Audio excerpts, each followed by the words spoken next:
I switched on the light. मु light T को on कली. I turned on the tap. मु tape T को ऑन कली.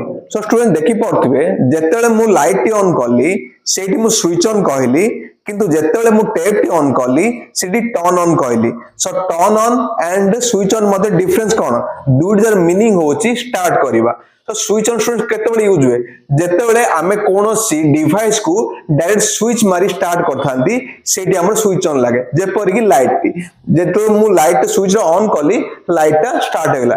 फैन मध्ये सेपरे जेतो फैन स्विच मारिबे डायरेक्टली आरंभ होई जाय. सो सेठी हमर कोन लागिवो स्विच ऑन लागिवो. एवं टर्न ऑन कोडली यूज होबो जेतेबेले आपण कोनोसी डिवाइस को तार नॉब किबा टेप को टर्न करी. टर्न माने बुलाइबा जेतो आपण कोनोसी नॉब को किबा कोनोसी पानी रो टेप को तो बुले कि जेतो स्टार्ट करंदी सेठी हमरो टर्न ऑन लागे. जेतो गैस तो जेतो नॉबडा बुलेले गैस टा स्टार्ट होउची सेपरे ग्राइंडर मध्ये ता नॉबडा बुलेले मध्ये ताहा स्टार्ट होता है. एवं पानी रो टेप मध्ये आपण बुलांदी सेतो जाय कोन होता है ता स्टार्ट होता है. सो से जगह हम कोन यूज हबो टर्न ऑन यूज हबो.